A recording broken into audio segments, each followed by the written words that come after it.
नमस्ते मित्रांनो. तर हे बघा, हे आहे घासाचं बी आणि मी इथे घास टाकत आहे शेतामध्ये. तर अशा पद्धतीने वाफे वगैरे बांधून घेतलेत आणि आता हे घासाचं बी टाकते. तर घासाचं बी कसं टाकता बघा तुम्ही.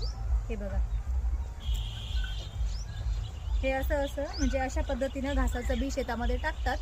तर घासाचं बी खूप बारीक असतं आणि ते काळजीपूर्वक टाकलं पाहिजे. म्हणजे फर्स्ट टाइम हे घासाचं बी टाकत आहेत. तर मला एक बोलायचं तुमच्या सर्वांना, जे पण शेतकरी आहेत, जे नवीन शेतकरी आहेत त्यांच्यासाठी. तर कुठलं काम छोटं किंवा मोठं नसतं, किंवा कुठलं काम मला येत नाही असं न बोलता ते मन लावून जर केलं ना, तर नक्कीच ते काम जमतं. आणि नक्की हो, एकदा ट्राय करून बघा. एकदा चुकलं तर ठीक आहे, पुन्हा पुन्हा ट्राय करा. एक ना एक दिवस नक्की तुम्हाला ते काम व्यवस्थित येईल.